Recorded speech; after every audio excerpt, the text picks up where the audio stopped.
right.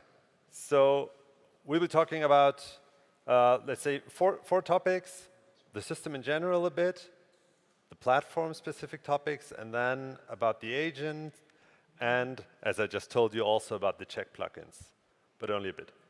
So let's start with the system. The first thing you will use when you're dealing with Checkmk is the OMD command, and there are some of them: OMD create, remove, move, copy, update, and by the names they have, they sound fairly familiar to a Linux administrator, so you have a good idea of what they're going to be doing once you use them.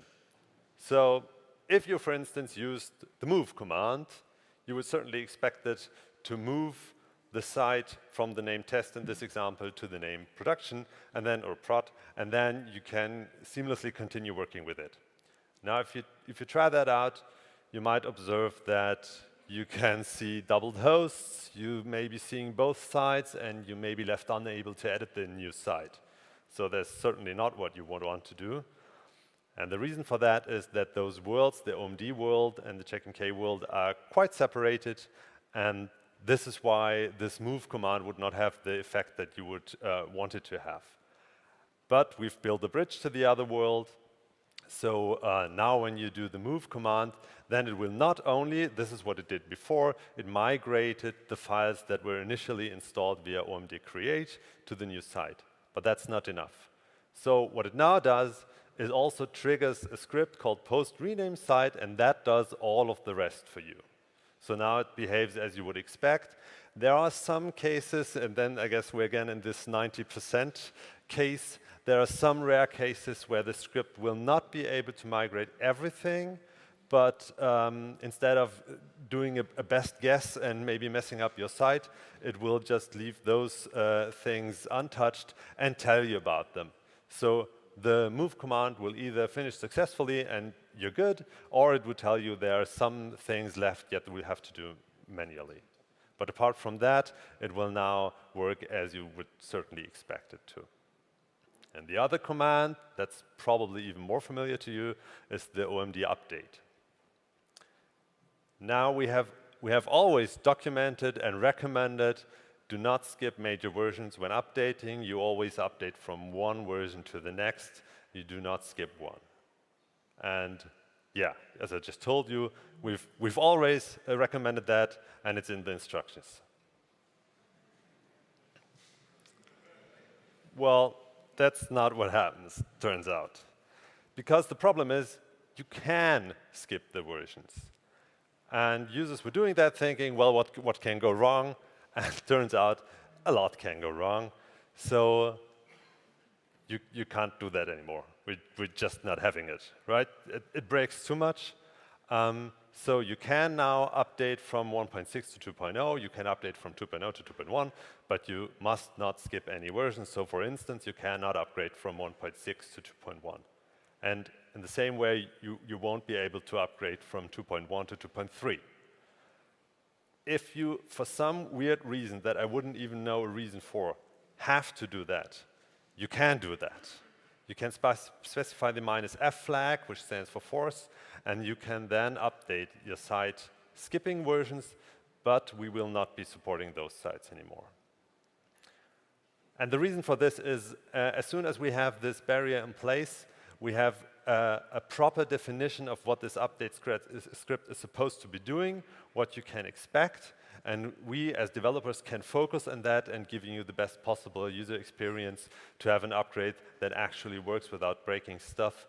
But it comes to the small cost of you have to run, I don't know, 3 scripts, or you have to perform 3 steps if you want to update 3 versions. But we think that's certainly worth it if it improves the overall experience. So for the distributed monitoring, we have the same issue.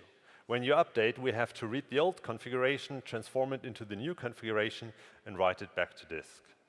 For distributed monitoring, we have to do that all of the time, because if you have sites running different versions, they will be communicating with each other, and then we have to transform the configurations back and forth all the time. So that's the very same problem. and we have now the same solution. We have a version barrier. You cannot combine arbitrary versions into one distributed setup. There's one thing that you can do. You have to be able to do that. The remote side may be one version ahead. And why do you need to be able to do that? Of course, if you have a distributed setup, you cannot be expected to upgrade all of your sites in the same instant. So what you can do is you upgrade all of your remote sites, and then finally you can upgrade your central site, and then you'll be back to a distributed setup where all sites are on the same version. But anything else is no longer possible. And for a similar reason, we also have version barriers introduced between different editions. But I'm not going into detail here because I don't know them. Another thing that I want to talk about is the REST API. And we have talked about the REST API in the last conference because we introduced it in 2.0. And since we have done a lot of invisible work, bug fixing, exception handling better, security improvements, performance improvements, things like that. And we have since started to migrate our own tools to the REST API. So our integration tests, our CI, the DCD, the BI, and Grafana. And now finally, we can announce an extended REST API, including rule sets, site management, metrics, and graphs. So a little bit more detail about the invisible work. It's not entirely invisible, hopefully, because it turned out that people were actually using those endpoints, and it soon became apparent that there were some quite important things missing. For instance, the host's endpoint should return the folder of the host, actually.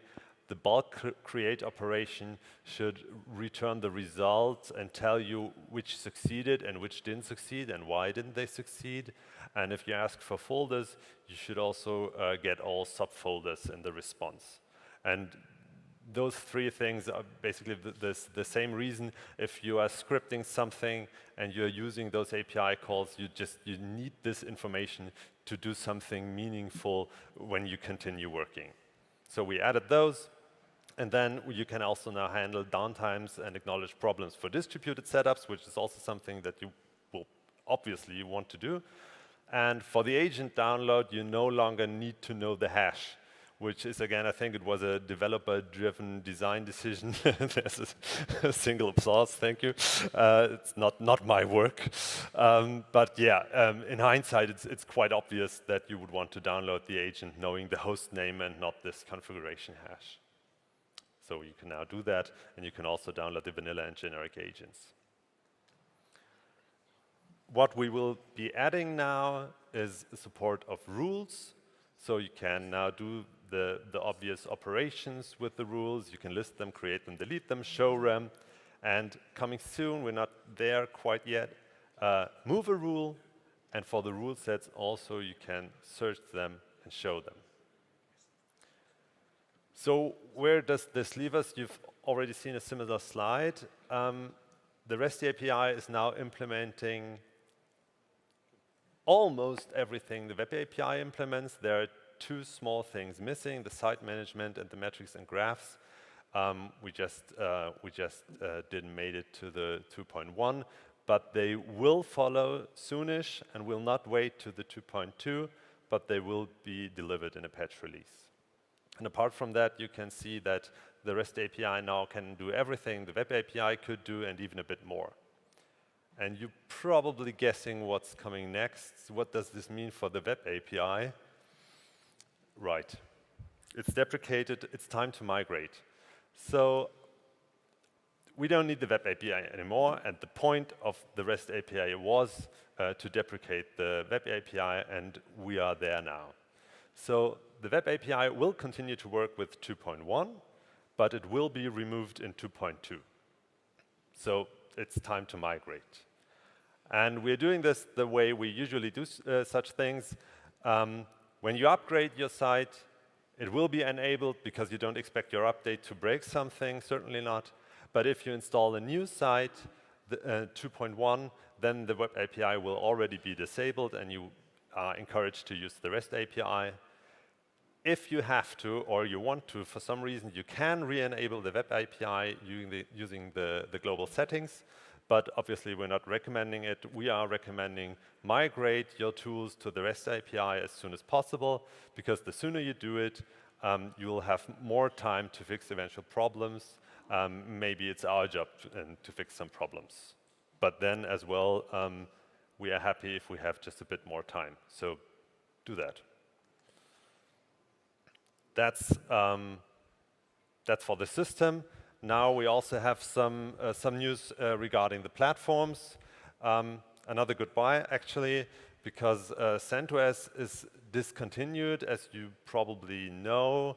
It's not gone completely, but the new release cycle makes it unsuitable for us to build our images against it. We still support all enterprise Linux distributions, and in the past we have been building our Red Hat Enterprise Linux packages using CentOS, and this is what we will not be doing anymore. Instead, it will be built natively in Red Hat Enterprise Linux. If you are running some distributions that are compatible with Red Hat Enterprise, then you're obviously good to go and to use that package. Yet another goodbye. Debian 9 support ends next month, so obviously there has to be a new appliance using Debian 10. And there will be Debian 11, but since the Linux kernel uses a different file system, there's some change to be done, so this will take a while. We're not there yet, but it's on the roadmap. So now I think it's time for some feature news. Oh, not yet, because I'll be talking about systemd, right? Jan also said it. Well, the Checkmk Linux agent supports transport via systemd or via xinetd. It's been like that for quite some time. The appropriate super server, systemd or xinetd, is chosen automatically, and what's been new in 2.0 was that systemd has been the default if both of them were present. So that's good, that's easy, right? Well, there are some limitations, and I've spent the better part of the last year dealing with them. So there are 4 major limitations. You require version 220 or higher if you want to monitor your host from multiple sites, because if you're using the Logwatch plugin or the inventory, it can lead to data loss if you have a lower version. You need version 235 or higher if you want to configure IP access lists. If you have an older version, then the shipped systemd units are deployed, but they will not be started, because older systemd versions will choose to ignore your IP allow list, or more importantly, your IP deny list, which we consider a security problem, so we are not starting those units. And version 219 is not suitable if you use the agent update because of a bug in systemd, unless you're using CentOS, in which case the bug may or may not be patched in your 2.19 version. And if this is not enough, you still have the option of misconfiguring your IP access list, which will lock you out of your host because you can no longer pull data, which will in turn then disable the possibility to upgrade your agent on the host, which means you're locked out. And you have to actually walk to your host and install a new agent. They are not quite gone, those 4 issues, but I think we improved upon all of them. Main thing is, whenever systemd is not suitable, for what reason ever, no matter what, we will then fall back to xinetd. If you have neither, of course, then you'll have to find a solution yourself. But there's no longer the units will be deployed but not started or something of this in-between situation. But whenever systemd is not suitable, we use xinetd. So, and we also simplified the criteria for the decision whether systemd is suitable or not, because we say we require version 220 or higher, period. We are not trying to detect the operating system, whether it's CentOS or not, or the patched version, or whether you actually need this feature that is only present in 220 or higher. We don't care anymore. We'll just only use version 220 or higher, and I think version 220 is from 2017, I think, so that's fair, I guess. And the older systems can fall back to Xinity. We can't get rid of this requirement of the 235 version unless you are using the agent controller. And you will be hearing more about the agent controller in a talk coming up today, I think. And hopefully most of you will be using the agent controller, and then this limitation is also gone. It's only relevant for systems without the agent controller. And the agent updater is now triggered by a dedicated systemd unit, triggered by a timer and no longer by the pulling of the data. And that means even if you misconfigure your agent, something is wrong, you are locked out, the update will still be triggered, so you have the possibility of fixing things up and then having the new agent deployed. That's what's happening on the monitored host. And there's also some changes in the site regarding agent hosts. Though this is what you would be seeing in the 2.0 version. You have these two prominent Checkmk services. I am aware that there are 4, but these are the 2 that we'll be talking about. You have the Checkmk service. That one will always, currently, is always present if the host has passive services. It will monitor the operational state of the connection, for instance, connection errors, execution times, things like that.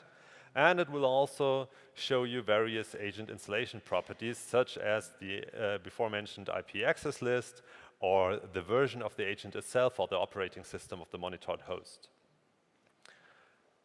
The Checkmk agent service is only, it should be called Checkmk agent update service, because it's only present if the agent updater is deployed, and it only monitors things concerning the agent updater. And since this separation, for once, this separation is somewhat arbitrary, and more importantly, moving towards the cloud, we will more often have the situation where we have a host that doesn't have passive services itself, because it's only there to trigger a special agent, for instance, but still should have the Checkmk agent service. So we changed the criteria for the Checkmk service. It will now always be present. Footnote, unless your host is a ping-only host, but in that case, it's a ping-only host. It will only have the ping service. But in any other case, the Checkmk agent, the Checkmk service will be present. It will be monitoring only the operational state of the agent, meaning connection errors and execution times, things like that. The state of the service will not depend on the content of the transported monitoring data. So I think that this is a fair and simple distinction. If the content of the data is required to make a decision, it does not belong in that service. For instance, if you have a host configured that always expects piggyback data, and there is no piggyback data, the service will go to critical. But it will never look into the piggyback data.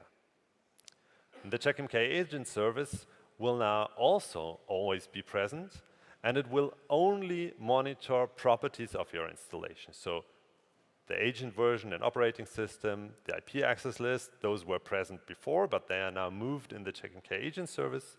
The agent updater stuff is still be present in there, but now also you can now also monitor deployed agent plugins and local checks and their versions.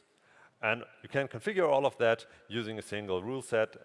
Before, you could only also configure it, but I think there were 2 or 3 different rule sets. It's now moved all into this one rule set, Checkmk agent installation auditing.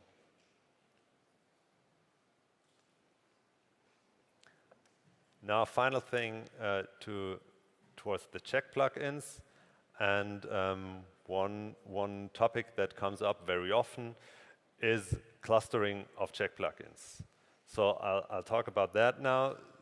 Now, this is sometimes complicated, so please concentrate, in particular for the next slide. But, and I have to concentrate as well, because it is complicated. Well, but first of all, what are we talking about? Why would you even do that? Some services need the context of other hosts to be meaningful.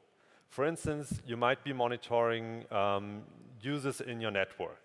So you aggregate all of your access points to a cluster, and then you can count the login users and have, for instance, levels upon the count of users. But for this to be meaningful, you must aggregate all of the access points, because the number of logged in users in one access point is not very meaningful if you have 10 of them or more. And the other thing is that sometimes you have services that will move from one host to another. Maybe a file system that can be mounted here or there, and you don't want to have to rediscover it all of the time. So you create a cluster, those nodes are part of the cluster, and to the cluster it doesn't matter where the file system is actually mounted on which node. So these are the two main reasons why you would want to cluster a service, and this is why we offer this possibility. And again, there are more rules than you would hope there are to do this. So maybe you look for a clustered service, and then you will find, I think, 3 or 4 rules that are relevant. Right. So the clusterization of Check plugins has changed during the last releases, so I'm giving you a short recap. How the situation was in 1.6, and then we'll see how it's now and how it will be. Keep in mind that we need to think about 4 different types of plugins here. So there are the legacy plugins programmed against the old API. So in 1.6, obviously, those are the only ones that existed.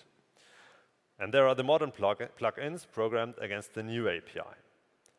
And both of them come in 2 different flavors. Either the developer thought about how they should behave on a cluster, or they didn't. Now, the problem with the old ones is you don't even know which one they are. Sometimes you can see that the developer actually thought about it, and sometimes you don't see it. That doesn't mean they didn't. It just means you don't know. So that's bad, right? So if we're I will be calling it native cluster mode if the developer actually thought about it and the plugin is designed to be run on a cluster. So if you're using a legacy plugin and you're in the native cluster mode, that will hopefully work as intended. The problem is, again, you don't know whether you are. So there's this other part of unknown. And that the behavior is just unspecified. It might work, it might not work. It might crash, it might be always okay, it might be never okay. It might work perfectly well, but you can't tell. So that's, for a monitoring system, that's bad, right? That's not an option. So when we moved to the new Check API, the first thing we did was we migrated manually all of the plugins that had a native cluster mode to the new API. So that's dealt with. Then, unfortunately, we had to extend this unspecified behavior just for a while because it's a lot of work, and we didn't manage to implement a better solution. But at least for the new plugins, they would not work on a cluster just doing anything, something. So if you tried to configure a plugin like that for a cluster, you would just get a warning, this plugin is not fit for clustering, please change your configuration. Which I think is better than just doing anything, really. But of course, it's not satisfying. So we have now come up with a new solution for those 2 categories of plugins, which is you have to configure a way they are clustered. And this is available for the old plugins and the new plugins as well. And then, you have to configure it, and then one of those options, I'll be telling you in a minute, will be used. And obviously, the native cluster mode for the new API is still available, but in addition, you will be able to use one of the 3 aggregation modes. Now, this is the rule you need to set up. There's a new rule, but again, looking for clustered service, you can find it. And then you'll have to choose the way you want to aggregate. And there's the native cluster mode, and there's 3 other modes to choose from. The failover mode, the worst node should win, and the best node should win. I guess it's fairly straightforward. I'll tell you in a minute anyway, but you can probably guess what those mean. Now, the native mode, if it is available, is probably the one you would want to use, because it's work to implement it, and if a developer decided he has to implement it, then that was probably for a reason. So this is the kind of heuristic why you would want to choose it, probably. The main thing that this native mode can do that the other modes cannot do is, while looking at one node, you can take into account the data of the other nodes. So if you have, for instance, coming back to the example of logged-in users or maybe licenses in use, then you could add them all up. The other modes can't do that. But the native mode can somehow aggregate the data from all of the nodes. And this is why we have to have it. And the other nodes, well, in the best node wins. So as long as at least one node is okay, then the overall result is okay. But every node will be evaluated individually. That's the key difference. In those three modes, all of the nodes will be evaluated individually. And I think this is a key misunderstanding. The native cluster mode does not do that. It does not evaluate results for every individual node. It never has. But now we have the possibility, and the best aggregation chooses one of the best nodes. The worst aggregation chooses one of the worst nodes. And then there's also the failover aggregation, which is a lot like worst, but with one key difference. You don't expect, or let's put it the other way around, you expect only one node to produce a result at all. You don't expect three nodes to be okay, you expect one node to be okay and the other nodes to not even have the item or the service. And this is like a true failover case. Only one node will provide the service, and at some time another node will take over, but you never expect it to be on more than one node. So this is why in the failover case, your service will go to warning if there is even more than one result, regardless whether it's okay or not. So that's that. And then also we just, apart from these big changes, we just have a lot of new plugins, and I'm not going to read those out. You can look at the picture while I'm talking, and we're done. And not only have we new plugins, of course, we also improve upon old plugins. I'm not reading those either, but usually this would include like adding configuration options most of the time, or adding metrics or things like that. And one final thing, there are not only check plugins, there are also notification plugins, and we have improved a few of them. So you can now send SMS via a modem API, which allows us to extend the coverage and cover more cases. The service now supports also creating cases, so that means you have not only incidents, but also cases and recovery. And we have a consistent configuration option for proxy support and disabling SSL verification. All of the plugins implemented now, and those 6 that are highlighted, to those it's new. The other ones already supported it. And finally, for pushover, we can now vibrate, not sound.